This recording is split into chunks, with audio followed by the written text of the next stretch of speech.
again, thank you everybody for being here. Thank you. And just to confirm, you go by Ty, is that correct? That's correct. Excellent. Well, thank you for being here. I just, just before we jump into the conversation, I do want to give like a little bit of an idea of why we're hosting these, who Rise Together is, just so folks know. So when we started Rise Together, 3/4 of Angelenos did not believe that a positive change was possible in our city. We wanted to change that because we know that we can build a better Los Angeles together, and we want the rest of the city to believe that too. Voter participation in the recent past has completely stagnated in Los Angeles. In fact, the same number of people who voted in 1949 voted in 2017. And that is not the same percentage. That is the same raw number of people. And needless to say, the population is quite a bit larger than it was in 1949. So people just aren't voting. But in 2022, we have a really unique opportunity to change that because city elections will actually coincide with state and federal elections. So this means that we will likely see twice as many voters. We'll likely see twice as many voters come out in these races. So at Rise Together, we want to take advantage of this moment by educating voters on what these local offices do and how they affect our lives. And because we believe that if we as Angelenos hold our elected officials accountable, we can create a Los Angeles that's better for all of us. So tonight, we're speaking with candidate for city controller, Ty. And I'm so sorry, I should have done this before, but can you pronounce your last name for me? I want to make sure I get it right. Sure, it's Vahedi. Vahedi, Ty Vahedi, again, candidate for city controller. Just to be clear, this isn't part of our endorsement process, and it's not an indication of support or opposition to any candidates.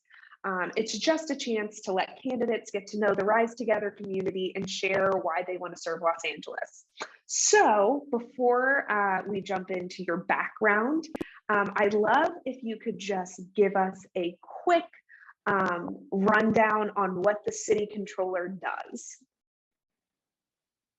Okay, of course. Well, first of all, Rochelle, thank you to you and Rise Together for hosting this tonight. It's a great opportunity to meet new people and make new friends and get new ideas. But in a nutshell, the city controller is the paymaster, auditor, and chief accounting officer for the city of Los Angeles. But the controller's office can be a whole lot more than that. It can be a great incubator for new ideas, some old ideas, but things that will make living in LA and work in LA a much better place to be. Awesome. Great. Well, I would love then to get into your background and hear why you want to serve the city in this capacity. Awesome. So I'm born and raised in the city of Los Angeles. Interesting enough, I'm raising my own family right in the same neighborhood that I used to deliver the Evening Outlook for. And my kids are attending some of the same schools that I attended. And I'm always shocked how much smaller the desks are than I remember. They were huge when I was a little kid. But I also had the honor of serving 10 years on the West Side Neighborhood Council and 10 years on my local HOA. As city controller, I'd actually be the first one ever elected to actually have a bachelor's of science in accounting. I've conducted over 350 audits. So you would actually have a real auditor in the controller's office. I'm also an attorney, and that's very important, as hopefully we'll touch on some of the corruption in the city of LA, and it's going to take a controller to be both an auditor, accountant, and an attorney to make sure that the taxpayers and citizens are never ripped off like we've seen in the last few years, literally hundreds of millions of dollars. And so, at my core, I really want to reinstill faith in government. Equally important, there's a lot of resources in LA that are being wasted, that we can be more efficient and bring additional revenue in without tax increases for important things from fire response to homelessness to after school programs that the city sponsors to keep kids out of gangs and keep them safe. So I look forward to talking about all these items, and hopefully at the end, you, the viewers, and Rise Together will see that it's not a boring office. It's actually one of the most important in the city. Amazing. Well, thank you so much. As you mentioned, there has been some maybe not the best use of funds in Los Angeles in the past, and I think that is especially seen in homelessness. And the way that the city handles that. We know that the city has spent over $1 billion trying to address this issue, but to be honest, I don't think that anyone that I've met knows where this money has gone. And it's confusing because they look around them and it doesn't seem like anything's gotten better. It just looks like it's gotten worse. And I know that this lack of transparency and trust is a big part of what makes people feel so hopeless, and that things will never get better. So I'd love to hear kind of from you, how do you think we got to this point, and what could you do as controller to make that better? Yeah, so I think I think there's two main issues that have got us to this point. Even 15 years ago, a majority of the voters and a majority of the citizens would get their news from the local distribution. So, we had watched NBC News or ABC News at night, and then people read the daily news, the LA Times, the Herald Examiner. And so when we had the type of corruption that we're seeing now, 3 city council members indicted already, the deputy mayor under indictment, that would be front page news that everybody would see and understand, and there'd be an uprising. I go around the city and I talk to, really dedicated citizens, and I ask them about the corruption, and they've never heard of it. And then you ask them what happened, and where they get their news, and they'll say they get it CNN or MSNBC. And so they're getting great national news, but very little local news. And when I talk to them, I always say, what happens at the local government affects your daily life more than anything that happens at the federal government. Whether it's pothole repairs, good schools, safe streets, it's all based on local government. I think the other thing that's happened is that the city population has grown to 4 million people, and we still have 15 city council members. And so when one person represents 260,000 people, it's hard to get to that person for the average person that's just trying. And then, there's even little things like traffic congestion. I often think about it. You look at the 405 near the 10 at 5 o'clock at night, and it's bumper to bumper traffic. And these people are trying to get home to their families. They still have to do the schoolwork with their kids. And, there's just very little bandwidth for the political portion of it, even though they want to be involved. And that's why Rise Together is such a great organization, because you can get information quickly and get solutions. So I do think that's part of the problem, is that people are just not engaged anymore. Mm-hmm. Mm-hmm. Now, what can the city controller, now the second part was, what can the city controller do about it? So, a lot of people don't realize that over $200 million was stolen through a city program that allowed men and women to retire at the age of 50 and then still work full-time for the city. It was a great program on paper because the employees the city no longer had to contribute for pension and healthcare, because that was now handled by the pension side. And, unfortunately, 78% of the people that went into this program filed for disability within 13 days. And as a result, 250 million was stolen. When the investigation occurred, the city council just denied it was ever happening.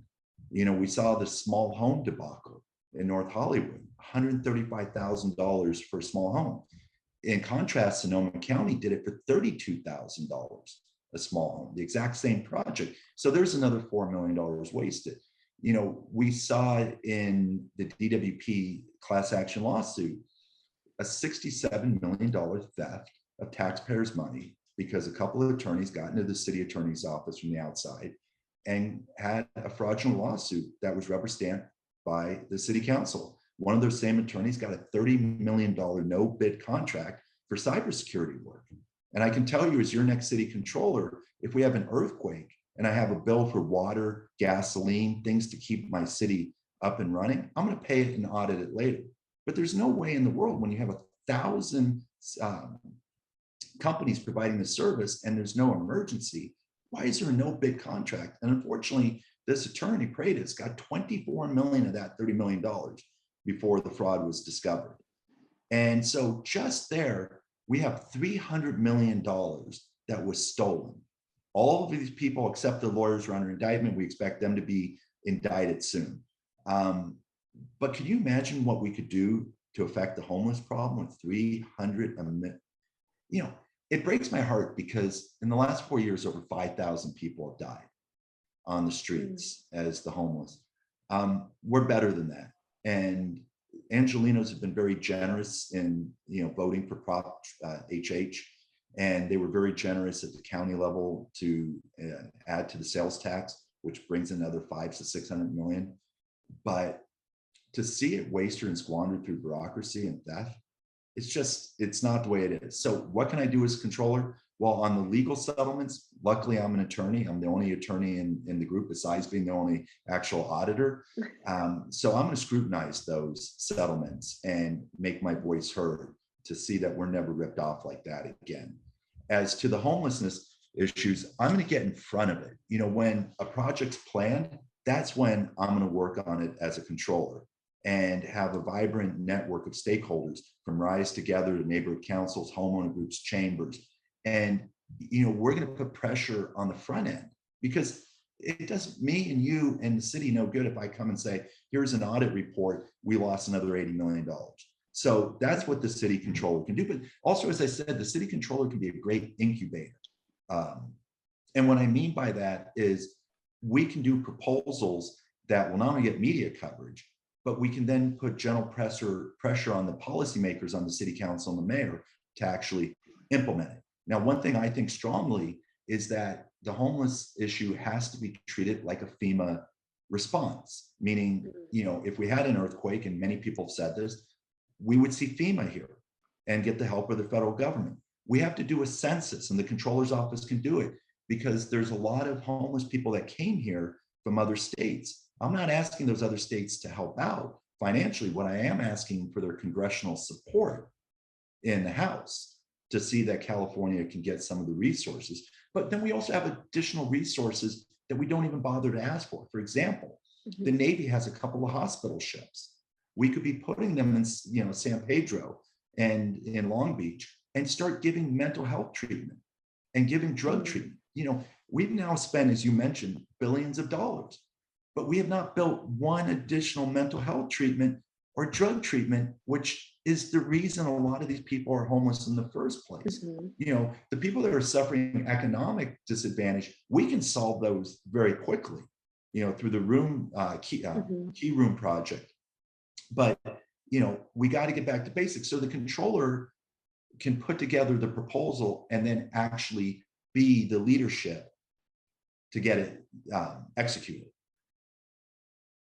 That is great. Thank you so much. And this, you pretty much touched on this, but I do just kind of want to ask, like you said, we're spending like $50,000 per unhoused person in this city, but we're not feeding, clothing, or housing anybody. So how do you as controller, and again, I know you touched on this, but how do you as controller look at the money that's being spent very practically and say like, hey, this isn't going to the right place. This is how we can funnel it to the right places? It's just through a very thoughtful and precise audit report, and then making sure it's pushed out to the stakeholders, and then keeping the policymakers, feet on the fire.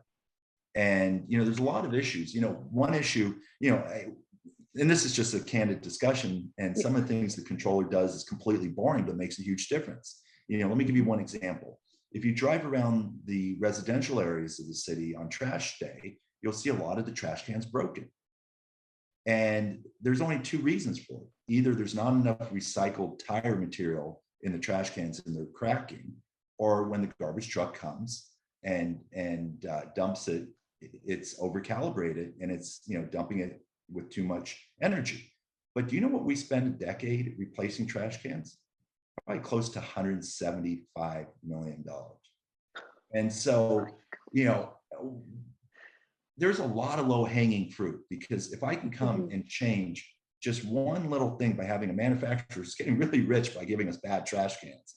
That's 175 million that we can, divvy up for these incredibly important issues. There's other things like illegal pot shops. I was a strong supporter of recreational use of marijuana, for adults. But today in the city of LA, we have more illegal pot shops than we have legal ones. Now, here's the problem with it. And I talk to people and they're like, no, I buy my pot at the illegal pot shop. And I said, do you realize that they're out in the desert bulldozing the environment, stealing water, and then putting pesticides on that marijuana that you're buying? And all of a sudden they're like, oh, maybe I will buy from a legal shop. But these illegal shops set up next to synagogues, mosques, churches, schools, where they're not supposed to be. And they're stealing probably $55 to $60 million a year from the city treasury. And so, the CRV program, we all pay when we buy something from the store.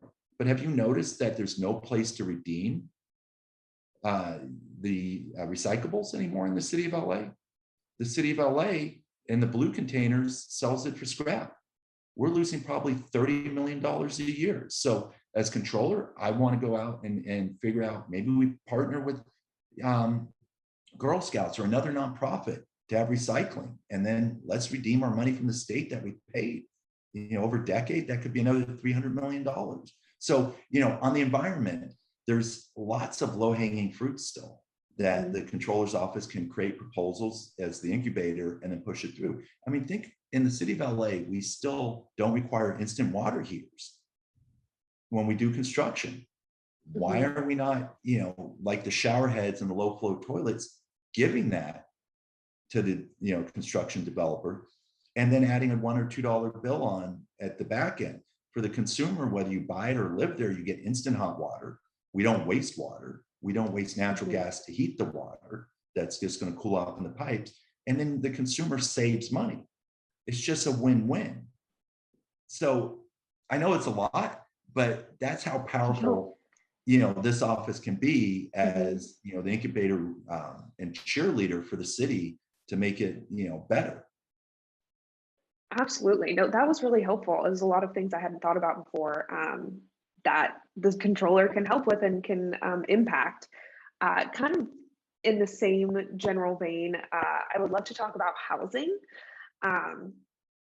According to the state of California and all the data, we would need to build over 500,000 new housing units to make the housing market functional and the city more livable.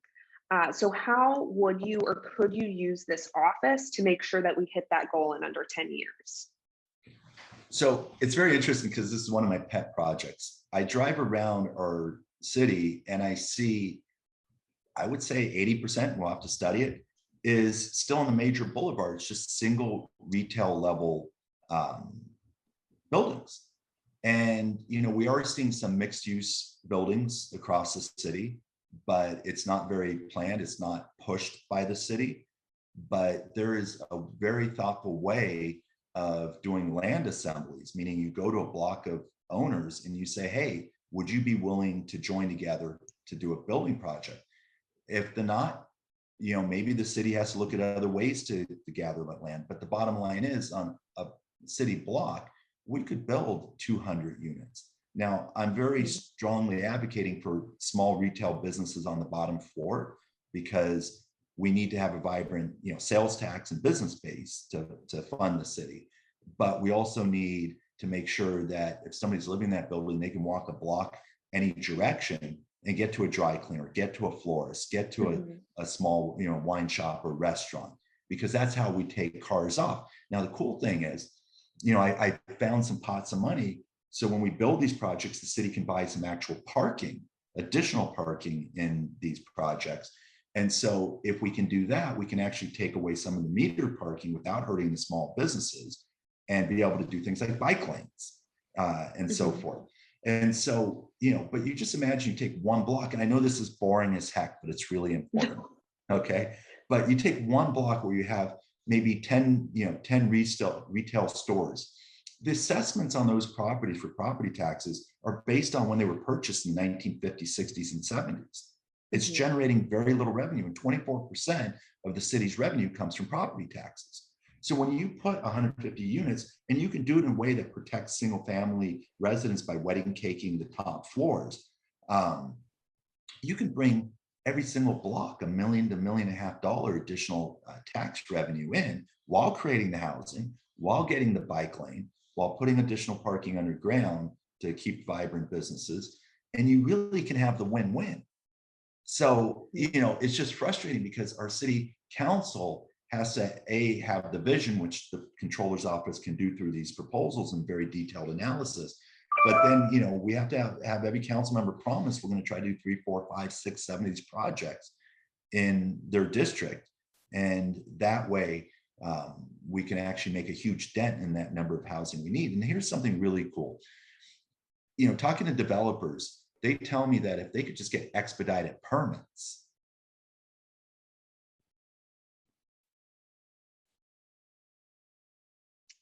Oh, I think we are having a technical issue. $300,000 selling for 360. I can increase home ownership. Can you go back just like 10 seconds? I think it broke up for a second. Where did I lose you? Do you remember? You lost me at needing expedited permits. Yeah. So one thing that we do know is that we have a lot of carrots in the city to get developers to build the housing we need. And what I was mentioning was carrying costs for a project are huge, meaning, once the land is acquired, if it takes 2 years to get permits, there's property taxes, interest, and so forth. And the property is just not being used, which is bad for everybody involved. So, once and for all, we do have to fix the LADBS and planning to get expedited permits. But in exchange for expedited permits, developers will sell some of the units at 20% over cost. And that means you can get a 2-bedroom, 2-bath on the west side for $360,000 to $400,000. And that means somebody, 2 people making minimum wage could be homeowners for about $1,700, $1,800 a month. This is doable, right? Mm-hmm. We just have to push it forward.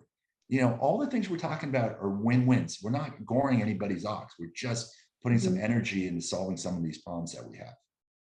Absolutely. That is like a really interesting thing for me to hear. I am curious though.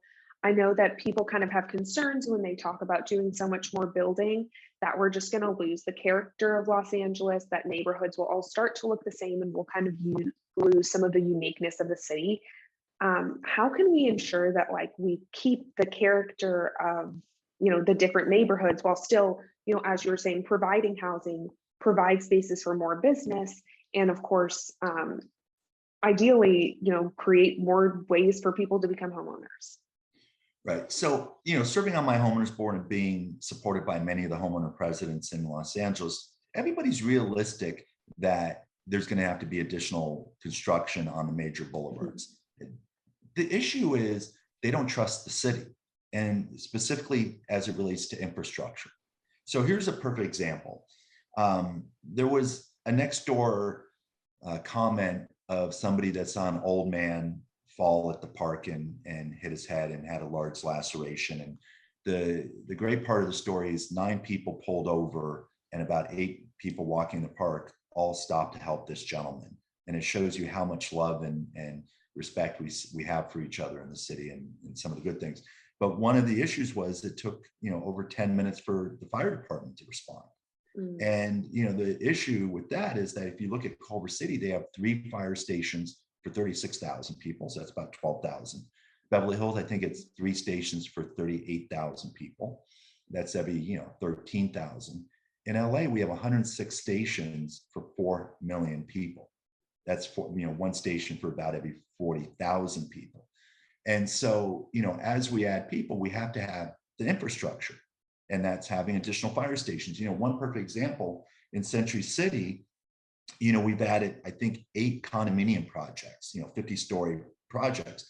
And there's an old AAA building on Century Park East where you could temporarily take out Century Park East, build the fire station, put the, AAA back on top, and within a year, and create additional service for the people that, need it. I mean, we need infrastructure. We see water mains breaking. We see, tree trimming, being abated, sidewalk repair, potholes. And so that's really what the concern is with development. It's not the development itself. And I think once, the city starts making promises and keeping them on infrastructure, then, I think there's gonna be very little resistance to major development on major boulevards. You got to have that trust. Absolutely. And in that vein, actually talking about trust, that's my last big question is, you know, and I want to be clear, I don't really want to dive into specifics on this question, but when we talk to our community with Rise Together and just voters across the city, something that people don't really know about, but when we tell them about, they're really concerned with is the discretionary spending abilities of city councilors. Most voters, when they hear about it, they immediately assume the worst, both because of media portrayals, but also because of what we have actually literally seen in the city. And so, again, I don't want to like dive into any specifics or like anything in the recent news, but I would love to know what is your position as a city controller candidate on the city council member discretionary funds. How would you advocate for reforming them? And how would you use your position to make sure that those funds are not misused? Terrific. This is actually a great question because there's two sources of funds for the council person. It can be the office holder account, right? Which always makes me nervous because you can have people donating to that fund office holder account that want special favors from the city council member. And then there's another source of funds, and I've actually on the neighborhood council dealt with this. So for example, when you see the bus stops with advertising on it, a portion of that advertising money comes back to the city and goes into the city council's discretionary fund. And so again, you have this appearance of pay for play that is just not healthy for democracy, and it definitely doesn't reinstill faith in the government. And we need to wean ourselves of that money. There's no reason for the city council not to make motions and ordinances for projects that they want to fund. And it'd be more transparent, it'd be on the city clerk's agenda. And, it would take away any chance that council members, and I'm trying to parse my words here carefully, are further corrupted. But as controller, I will make sure that people and the stakeholders know where this money's coming from and why we think it's so important. There's one other thing I want to bring up. Many people don't know there's still 1,100 oil wells in the city of LA. And for the last 4 years, we've been trying to get an oil inspection program. And this is really important to protect the health of the community. But there's the second part that's not very much spoken about, is that hopefully oil goes the way of the dodo bird sooner than later. But whether these wells run dry or oil is just not needed anymore, we have to make sure that we don't get stuck for the cost of capping these oil wells. Right now, the cost would be about $300 million for the city of LA. So that's another environmental issue that I want to take on and make sure that we start having some type of revenue come in to cover that, or some type of bonding insurance with the oil companies that even if they file for bankruptcy would still be available to pay for these to be capped. Yeah, that is, man, I would love to talk a little more about that. Unfortunately, we have like a minute left. So I do want to just give it just for you. Obviously, we've talked about a lot of different topics that are impacting our city. Just to wrap up, what is your message to the people of Los Angeles who maybe haven't voted before, who maybe this is their first time participating in a municipal election? Why should they believe in you and what our city can be? Well, my first message would be don't give up. There's an old French philosopher that said, you get the government you deserve. You don't deserve this government. I know it's so easy to think that your one voice won't make a difference. It will. And when it's collective with other voices, it'll be loud. And, we talked about a lot of issues, from homelessness to trash cans, to the drop program. There are a lot of resources in the city that can be used to make it a better quality of life and a more equitable city. You know, we didn't get to talk about, you know, some of those issues that are so critically important, because if people don't feel like they're loved and fairly treated in this city, that's a cause to drop out too and give up. And so, you know, that would be my message. I'm here to reinstill the faith in the government. If you look at my contribution list, it's some of the cleanest money ever. I don't take any money from unions, especially unions that would be, you know, audited by the controllers, you know, office. And so, you know, I'm here for you. And with your support, you know, we'll get this city moving again. Awesome. Well, thank you so much for taking the time to talk to me and to talk to the community. I've really enjoyed No, my it. pleasure. Yeah, well, thank you again. And thank you to everybody who joined and who's going to watch later. We cannot build a better Los Angeles unless we're all doing it together. So just appreciate people's engagement. Awesome. Well, thank you so much again, and you have a great evening.